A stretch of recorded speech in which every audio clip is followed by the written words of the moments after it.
കുക്കർക്ക് കുറച്ച് എണ്ണ പിന്നെ നീവിട്ട ഇപ്പം ഒരു 3 കെത്തയും ഒരു ഇല ഇട്ട പളവിൻ്റെ ഇല ഒരു 3 വലിയ നീരുള്ളി കട്ടായിട്ട് ഇട്ടാൽ അത് കുറച്ച് ബാധിക്കായിട്ട് പിന്നെ ടൊമാറ്റോ ഇടാം നീരുള്ളി ബാടൽ വേണ്ടിയിട്ട് കുറച്ച് ഉപ്പ് ഇടാം നീരുള്ളിക്ക് ഇത്ര ബാടിയിട്ടാകുമ്പോൾ ഇപ്പോൾ കുറച്ച് ഒരു ടൊമാറ്റോ മുറിച്ച് കിട്ടണം വലിയ ടൊമാറ്റോ ചെറുതായി ഒരു 2 ടൊമാറ്റോ ഇപ്പോൾ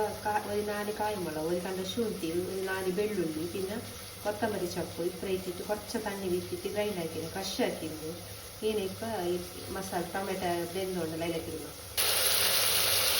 ഇപ്പം ഇതിനൊക്കെ ഒരു സ്പൂൺ വേണ്ട കുറച്ച് മുളക് പൊടി ഒരു സ്പൂണ് കൊത്തമ്പരി പൊടി പിന്നെ ചൂറ് ജീരക പൊടി പിന്നെ ചൂറ് മഞ്ഞൾപ്പൊടി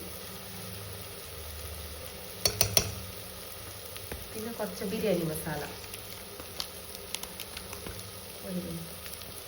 പിന്നെ കുറച്ച് ബിരിയാണി മസാല ഇട്ടിട്ട് മിക്സാക്കാം ഇതിനൊക്കെ ഇപ്പം അരിയില്ല സോന മസൂര അരി ഇട്ടാന്നുള്ള 2 പാവും